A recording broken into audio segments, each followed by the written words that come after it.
Hey, what is up, people? This is Johnny, and today I'm going to be showing you my Gengar competitive build. And my Gengar competitive build has a ability of levitate, which will allow my opponent, if my opponent uses a ground type move such as Earthquake, my Gengar will be totally immune to those type of ground moves that a opponent Pokemon may use, which is really common. A lot of people like using those ground type of moves, and it has a timid nature. So the nature is timid, and it has a special defense boost and attack with that timid nature if you have that type of natures. Now we're going to talk about the EV. So when I decided to EV train this Pokemon, I added 4 HPs to the HP and 252 special attack, so it can do a little bit more damage when it attacks other opponents. So that's good to have on your 252 special attacks if you're EV training this Pokemon. And you definitely want to have a high speed, so it's 252 on speed that you should have in this Pokemon, because the speed really comes down to who's going to attack, or if Gengar is going to do an effective move against your opponent, it will have that speed. So make sure to have that 252 speed. And if you have the individual IVs, it will all vary different. So if you have like the 31 individual IVs for each EV, then you will be having that extra boost as well in your Gengar, which is pretty beneficial to your Pokemon. But anyways, if you're just basically training them with EVs like this, just make sure to have that 252 special attack and that 252 speed and that 4 HP, which gives you a little bit for health, which isn't really that necessary, but it does help in the long run. Alright, so now we're going to be checking out our moves of this Pokemon, and we have Hypnosis on this Gengar. Hypnosis, we can put our opponent to sleep if we get to hit the first attack, and our opponent will go to sleep fast like that. And then we have the second move, which is Dream Eater, and since we got Dream Eater first, we get to attack first. This will be able to take a little bit of HP of your opponent as well, especially against those fire types, and I believe water types. It does a little bit more damage with the Dream Eater.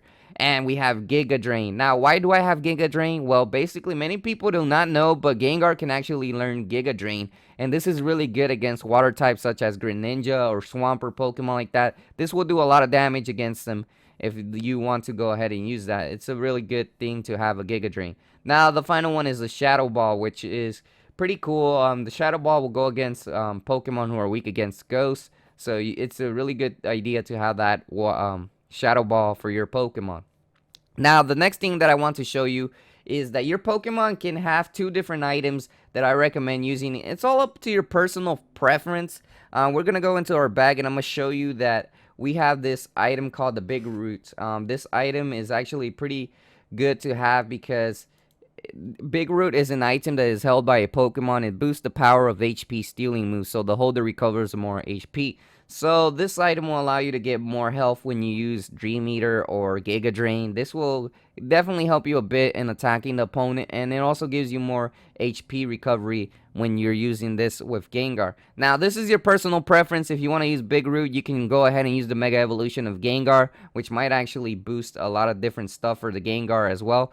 And it's all up to your personal preference of what you want, the Big Root or the Gengarite, which is the Mega Evolution Stone for Gengar. I personally like to use the Big Root because it does take a little boost in the HP of my opponent. Now, this item can be obtained in the Pokemon Battle Resort, I believe, for Pokemon Omega Ruby and Alpha Sapphire, and many other battle places in the previous Pokemon games.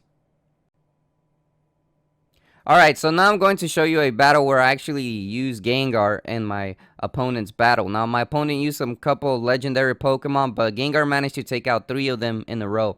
Alright, so this is where Gengar's Giga Drain comes in useful. He took out a Swampert, and Gengar had Giga Drain, so Gengar automatically took down his Swampert with the Giga Drain, because it really does come in useful at certain times.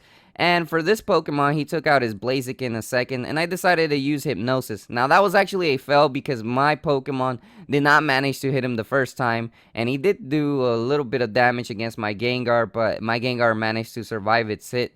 Now, I managed to put him in sleep in the second turn, which the speed of my Gengar was able to put his Pokemon asleep with the Hypnosis, and then I get to go ahead and use Dream Eater and regain a lot of HP back. So as you can see, that right there, he ate the Big Root, which will allow him to get more health as well as it's going. And I'm gonna go ahead and use Dream Eater again against my the Blaziken. But Blaziken again woke up again. So you're gonna have troubles with Gengars where Pokemon will wake up faster than others. But there's some Pokemon that really tend to sleep a lot when you're battling them. So alright, I got to use Hypnosis again, and I put Blaziken back to sleep. And I'm able to go ahead and use Dream Eater again, which is going to take out a lot of the HP off of that Blaziken. Now, we taken out the second Pokemon in the battle, and we already have two opponents of our opponent's Pokemon down due to Gengar. Now, here's the third one, which is actually Groundon. Now, this one doesn't really give me any troubles either because Gengar was able to make Groundon sleep for a while. So I go ahead and use Hypnosis again. And it's actually after Groundon that everything starts to get a little bit more complicating because other Pokemon, like these legendaries, they really do tend to wake up faster than the normal type of average Pokemon. But Hypnosis still worked faster because I have a faster speed than this legendary Groundon as well. So I'm able to put it to sleep, and it's going down to sleep. And then I go ahead and use a Giga Drain as well. Well, Dream Eater actually, because Dream Eater was the one that was going to do a little bit more damage, I believe, off of this Pokemon. And as you can see, Groundon is still asleep. Groundon is one of those Pokemon that will continue sleeping for a while. And I'm going to go ahead and use Dream Eater again on that Groundon. And believe it or not, if I wanted to do a sweep with this Pokemon, I think it is possible to do a sweep with this Pokemon. If you want to go ahead and do a sweep, if you're in a lucky occasion and your opponent doesn't know what he's doing, you can probably end up sweeping the opponent's Pokemon just with using a Gengar. But this opponent did have some legendaries that could cause me different stuff. Hypnosis doesn't really get that 100% accuracy all the time, so there's going to be a lot of times where Hypnosis will fail, but there's also a lot of times where Hypnosis will not fail, which is really good.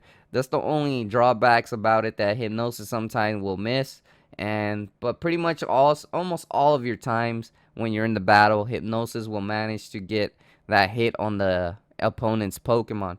Now, this is where he took out his Rayquaza, which is where it actually did end up missing, I believe, a couple of times, or Rayquaza just ended up waking up too fast and managed to take out my Gengar. But as you can see, we managed to destroy 3 Gengars, and we did a pretty good job of destroying not 3 Gengars, defeating 3 Pokemon, and that's a pretty good job of defeating 3 Pokemon in a row. That will pretty much help your whole battle for the next Pokemon that you take out. Alright, so thanks for watching this video, and if you want to see a specific Pokemon competitive build, let me know in the comment section. And I hope you enjoy this Gengar build and you use it as well. Thanks for watching.